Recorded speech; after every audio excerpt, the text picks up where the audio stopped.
Simon wanted people to believe that he and Lisa had a loving relationship. He wanted people to believe that Lisa became closed off, depressed, isolated herself. He wanted people to believe that this beautiful, extroverted, full of life and love woman would throw herself off of their 15th floor balcony. But Lisa had her own little secret. After the police checked her pockets, the stories Simon was telling were no longer believable at all. Make sure to grab your cup of coffee because it's time for your true crime coffee break here on Crime Cafe with Krysten Quinn.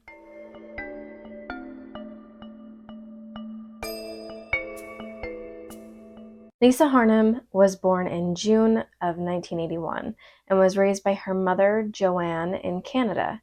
When Lisa was a little girl, she was extremely well-rounded, being interested in soccer and karate, but also loving music and dance. Dance became her love and passion. She always had a big smile on her face, but nothing topped her smile when she would dance. Lisa was a talented dancer who studied tap, jazz, and ballet. She was in numerous competitions in Canada and the United States. Lisa struggled with an eating disorder that started when she was pretty young, and this was something that she had to work through her entire life. It was in 2004 that Lisa decided she wanted a little change in her life and chose to move from Canada to Australia. She made her dream come true in 2005 when she left for Australia on a work visa, and she settled down in Sydney. Lisa was working at a salon called Australian Hair and Beauty at Bondi Junction in Sydney's eastern suburbs. While Lisa was dating a man in 2009, she was introduced to Simon Gittany, who was 10 years older than her. It was later, after she broke it off with that previous boyfriend, when Lisa was looking for a new place to live and was told that Simon had a spare bedroom and that she was welcome to stay there till she found something else. While Lisa's mother had some concerns with her daughter staying with not only a man, but a man 10 years older than her, Lisa reassured her mother that she didn't even think Simon had any interest in her and wasn't even really sure if he actually liked women. It really didn't take that long for all of that to change. It was only 2 months later that Simon and Lisa got romantically involved with each other. Lisa had told her mother over the phone that her and Simon got on well. But her mother noted that Lisa had never, not once, said that she was in love with Simon. Their relationship evolved pretty quickly and seemed from the outside to be just two people who were extremely in love with each other, who knew exactly what they wanted and went for it. But behind closed doors, things were dramatically different. It wasn't too long into their relationship that Simon started to gradually control Lisa.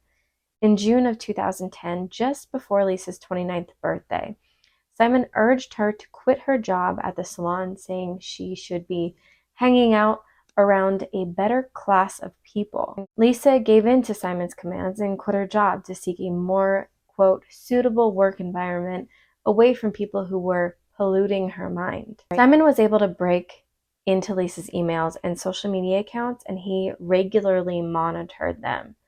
He would delete any messages that were from other men, and he would also remove any friends that he didn't want her to be involved with. He had told Lisa that he didn't want her going to clubs anymore because men paid too much attention to her.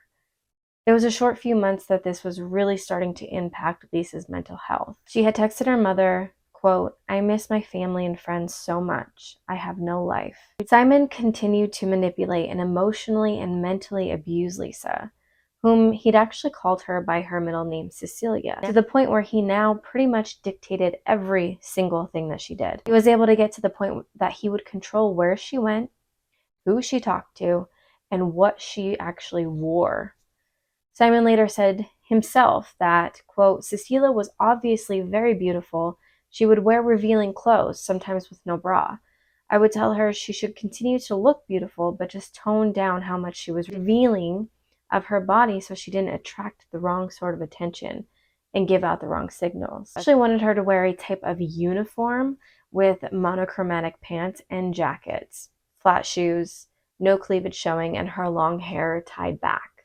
Simon, knowing that Lisa struggled with an eating disorder most of her life, told her that he would buy her a trip home to Canada if she got her weight up. He sent her texts that said, quote, "Walking around like a peacock with your hair out. Please don't look at any guys, as your eyes should only gaze on me, the one." Another text that was sent to her was, quote, Who the F do you think you are, walking around the house like you own it or coming and going without my permission? Lisa had sent a text to her mom saying, I think I love this guy, but also stated that he was suffocating and abusive. It was in June of 2011, on Lisa's 30th birthday, Simon proposed to her in front of cameras at a very large gathering in a restaurant. The only people that were there were Simon's friends and family, and none of Lisa's friends and family. When Simon made his speech after the proposal, he mentioned that he had found someone to, quote, serve him. When Lisa would try to start making some plans for the wedding, Simon would say, I'll let you know when we're going to start planning it. Until then, shut up. A friend from Australia that Lisa still had contact with said that Lisa continued to make excuses for Simon and that she was still struggling with herself. Her friend said that Lisa just really wanted that fairy tale. Over the next 6 weeks, Simon's grip on Lisa would get tighter and tighter. Because of this trauma, Lisa's bulimia returned. She reached out to her personal trainer, Lisa Brown, and her counselor, Richmond. She told them how Simon had cut her off from her family and friends, made her quit her job, dictated what she was to wear and where she wasn't even allowed to go. Every single aspect of her life was watched and needed to be approved. Her counselor gave her information on support available and her legal rights, especially after she would leave him. It was with her trainer's encouragement that she got enough courage to pack some bags of clothes and snuck them out of her apartment and had her trainer hold on to them for her. Simon confronted Lisa, saying that he knew that she packed her bags and told her that he found out from Lisa's personal trainer.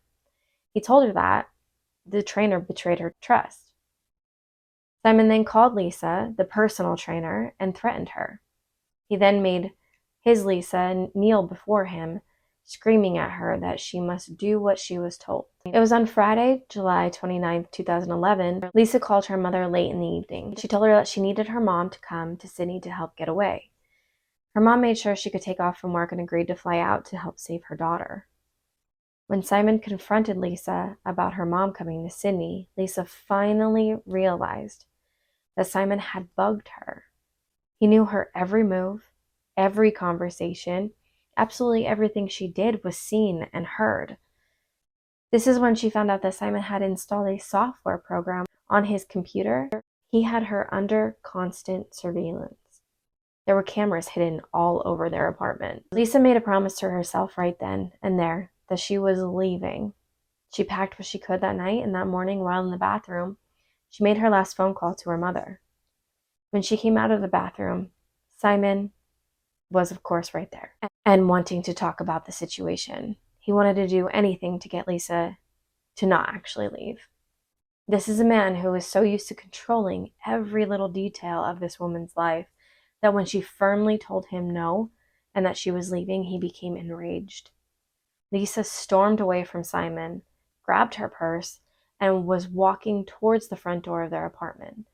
Simon quickly grabbed her and physically restrained her by placing his hand over her mouth and dragged her back into the apartment. A neighbor has said that they heard banging on their door and someone yelling, "Please help me, God help me."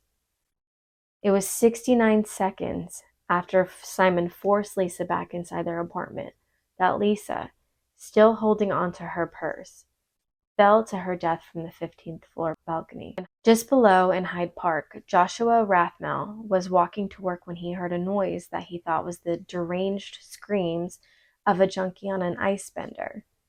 He saw a shirtless man on the 15th floor balcony above him throwing off what he initially thought was black luggage. He didn't see an object hit the ground, but he did go over to Liverpool Street to see a crowd of people trying to resuscitate a woman. He then saw a man exit that same building, and he believed it to be the same man he had seen throw the object from the balcony. Around this time, Joanne, Lisa's mother, was repeatedly trying to call her daughter, and it was around 10 hours after their last conversation, Joanne's phone rang, and it was the Toronto police stating they were outside of her apartment. She met them in the hallway screaming, quote, "He killed her. He killed her." Simon had told the police that Lisa jumped off the balcony because she was depressed. But a couple things didn't sit right with the investigators. One being Lisa held onto her purse as she fell. Someone jumping on purpose would most likely not be thinking of grabbing their purse beforehand. But the biggest red flag came from Lisa herself. In her back pocket were ripped up pieces of paper that, when put back together, said, quote, "There are surveillance cameras inside and outside the house." Police charged Simon with Lisa's murder, but he was granted bail in January of 2012. He pleaded not guilty, and in 2013 was granted a judge-only trial after he said that he ran out of money for his defense. The trial eventually proceeded in late 2013. Joanne testified and gave evidence of how she told her daughter just the night before her death to grab her passport and purse and just get out. The prosecutor told the judge that Simon's version of events was implausible. He said the fact that she had her handbag was consistent with being dragged from her attempted escape and then being dragged back into the apartment and thrown over the balcony. Every day of the trial, Simon would be accompanied by his new girlfriend, Rochelle. Louise, welcome. She would speak to reporters outside of the courtroom and hold signs proclaiming his innocence. Just 2 weeks before the trial ended, the judge decided to revoke Simon's bail. She stated that for someone accused of murder to remain on bail at this stage of a trial, exceptional circumstances would have to exist, and they didn't. It was on Wednesday, November 27, 2013. Simon Gittany was found guilty of murdering Lisa Harnum. The judge said his evidence had been unconvincing, like a person playing a role. Simon's girlfriend yelled out in the court, "You're friggin' wrong," and stormed out of the courtroom in tears.